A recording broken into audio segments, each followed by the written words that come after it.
let's get that golf swing synced up, especially in the transition. That's the magic move. That's where the top of the backswing and the first movement down, that's where you're gonna get your smoothness.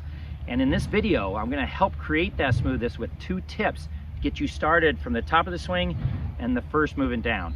Of course, you've probably been working on your swing, you're getting better on playing, you're getting the club face all squared up, and this is gonna allow you to get your consistency. And you have the right sequencing, you're gonna be more consistent. And that's what this video is gonna help you with. Sync up your golf swing, become more consistent, use your swing well, score lower, and you're gonna be a lot happier golfer. So let's get started. So let's start syncing up your transition. So there's 2 things that I want you to feel, all right? And my video, like on Over the Top, I asked you to, on the transition, you know, feel like the right hip moves back as you're clearing, okay? Obviously, that's very similar to this, okay, to get the swing started properly from the top of the transition. But it's very important to start to understand how the shoulders work when we do that transition, and that's gonna help you sync it up. The key is the right shoulder. So at the top of the swing, when your right hip starts to move and your right knee starts to move, I want you to feel as though your right shoulder stays long, number 1. Okay, these are 2 things. Don't get a crunchy neck here. Keep your right shoulder long away from your neckline. Okay, and the second thing is you should always trail the right knee. I want it to feel like that the right shoulder doesn't move towards the ball. Basically, they sometimes call it the elevator shaft with the right shoulder. Not that I want to actually drop, but it doesn't move to the ball. It moves when it's at the top of the swing, it moves down the line outside your right foot and obviously trailing your right knee. Sometimes I always think the distance between my right knee and my right shoulder here, you know, it's about the size of a brick.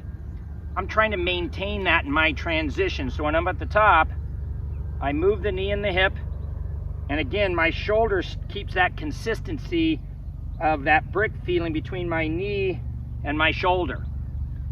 So 2 things again, how the shoulder works. Still gonna work the hip.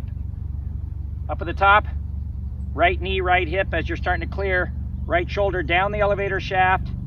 Long neckline here, right shoulder way, not scrunchy, not driving at the ball. Practice pumping a couple times. Right knee, right shoulder. You can even incorporate this into a pre-shot routine, right? 1, 2, 3. That's gonna sync up your transition. That's gonna get you smooth.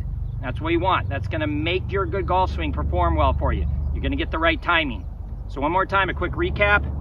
Up at the top, first move, transition, right hip, right knee. Keep the long neckline in your right shoulder, number 1. Number 2, keep it trailing the right knee exactly the same distance that it started at. Don't scrunch it up. Sounds good? You got it? Let's put it into work. Let's go ahead and hit one here. Let's incorporate our pre-shot routine. Do the pump, right knee, right shoulder long, behind the kneecap. 1, 2, through. Okay, let's sync it up and execute it.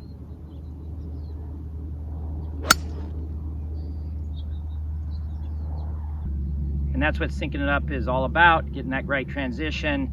You're gonna be a more consistent golfer. You're gonna take advantage of your good swing that you've been working on, your good playing, your good club face. It's gonna make it work, and you're gonna play better golf. So if, again, you like these types of videos, keep subscribing, keep watching.